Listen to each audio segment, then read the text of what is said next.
Assalamualaikum warahmatullahi wabarakatuh. Apa kabar sahabat rumah belajar? Semoga semuanya dalam keadaan sehat dan tetap semangat.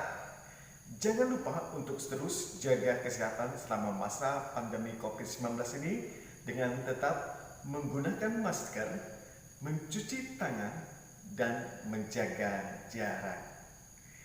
Baiklah, pada pertemuan kita kali ini, kita akan membahas tentang teks laporan percobaan.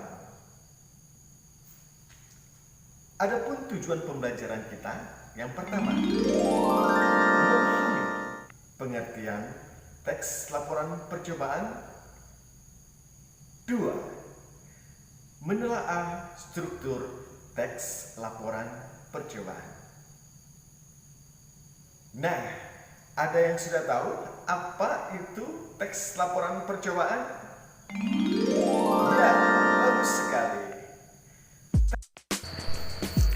Teks laporan percobaan adalah teks yang menyajikan informasi mengenai hasil percobaan yang diperoleh melalui percobaan dan analisis yang sistematis dengan apa adanya. Sahabat rumah belajar, selanjutnya kita akan membahas struktur dari teks laporan percobaan.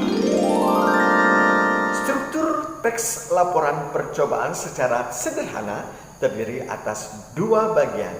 Yang pertama, pernyataan umum.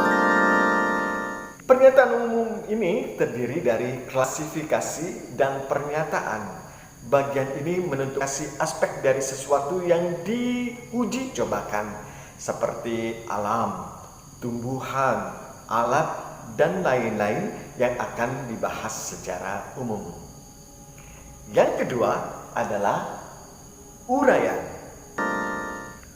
Uraian menggambarkan sesuatu yang dibahas secara rinci, bagian per bagian, kebiasaan, hingga sesuatu yang dibutuhkan untuk hidup dan perilaku alamiah bagi makhluk hidup. Bisa juga memuat penggunaan bahan dan alat untuk percobaan, membuat benda, dan hal khusus lainnya.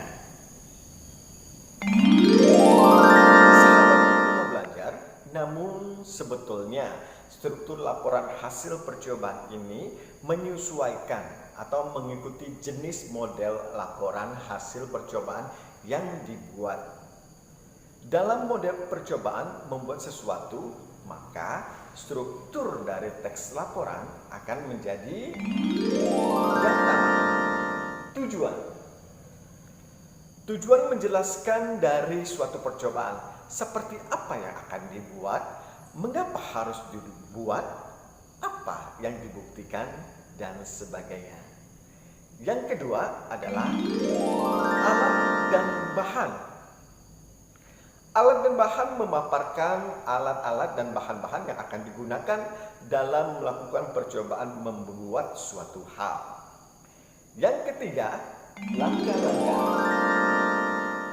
Langkah-langkah menjelaskan bagaimana tahap atau langkah demi langkah yang ditempuh dalam melaksanakan kegiatan percobaan. Yang keempat, hasil. Hasil menjelaskan hasil dari suatu percobaan dan akan memiliki dua struktur utama dari laporan percobaan, yakni pernyataan umum dan uraian masing-masing hasil percobaan. Dan yang terakhir, yang kelima adalah simpulan. Simpulan berarti menyimpulkan seluruh kegiatan dan hasil percobaan yang telah dilaksanakan. Sahabat rumah belajar, untuk selanjutnya mari kita menelaah struktur teks laporan percobaan. Mari kita simak contoh berikut ini. Venus adalah planet dalam sistem tata surya kita. Venus sama besarnya dengan bumi. Venus adalah planet, warnanya oranye kekuningan dengan beberapa kehitaman. Venus merupakan planet kedua matahari antara Merkurius dan bumi. Venus mengelilingi matahari selama 235 hari bumi. Venus berotasi sekali setiap 244 hari bumi. Venus sangat tua dan berbatu, langitnya oranye dengan kilatan cahaya petir. Dari contoh ini kita dapat mengetahui bahwa secara sederhana struktur teks laporan percobaan terdiri atas dua bagian. Yang pertama pernyataan umum atau klasifikasi umum, yaitu Venus adalah planet dalam sistem tata surya. Kalimat selanjutnya, Venus sama besarnya dengan bumi, hingga pada kalimat terakhir, langitnya oranye dengan kilatan cahaya petir, itu adalah Uranus. Sahabat Rumah Belajar, mari kita simak contoh lainnya dari struktur teks laporan percobaan. Percobaan penghantaran energi listrik. Pernyataan umum. Tujuan: listrik merupakan energi yang dapat disalurkan melalui benda penghantarnya. Untuk memahami dan mengetahui bagaimana listrik dapat dihantarkan, maka harus dilakukan percobaan. Percobaan yang telah dilaksanakan adalah menyalakan lampu dengan memanfaatkan energi listrik melalui benda penghantar dan benda lain yang tidak dapat menghantarkannya. Alat dan bahan. Percobaan dilaksanakan dengan menggunakan bahan-bahan khusus yang telah disiapkan sebelumnya. Bahan-bahan yang digunakan adalah baterai, kabel, lampu, bohlam, benang, tali plastik, dan selotip. Uraian, langkah-langkah. Pertama, percobaan dimulai dengan menghubungkan dua kabel pada bohlam. Cara yang digunakan adalah dengan mengelupas bagian ujung kabel sehingga bagian logamnya tampak, lalu direkatkan pada bohlam dengan menggunakan selotip. Selanjutnya, kedua sisi ujung kabel yang telah direkatkan ke lampu ditempelkan pada baterai. Ketiga, hal tersebut dilakukan lampu menyala. Artinya, kabel dapat menghantarkan listrik dari baterai ke lampu bohlam. Kemudian tahap di atas diulangi lagi, hanya saja kali ini tidak menggunakan kabel. Percobaan dilaksanakan dengan menggunakan tali plastik. Ternyata, dengan menggunakan tali plastik, lampu bohlam tidak menyala. Hasil dari percobaan tersebut terlihat bahwa bohlam menyala ketika dihubungkan pada baterai dengan menggunakan kabel.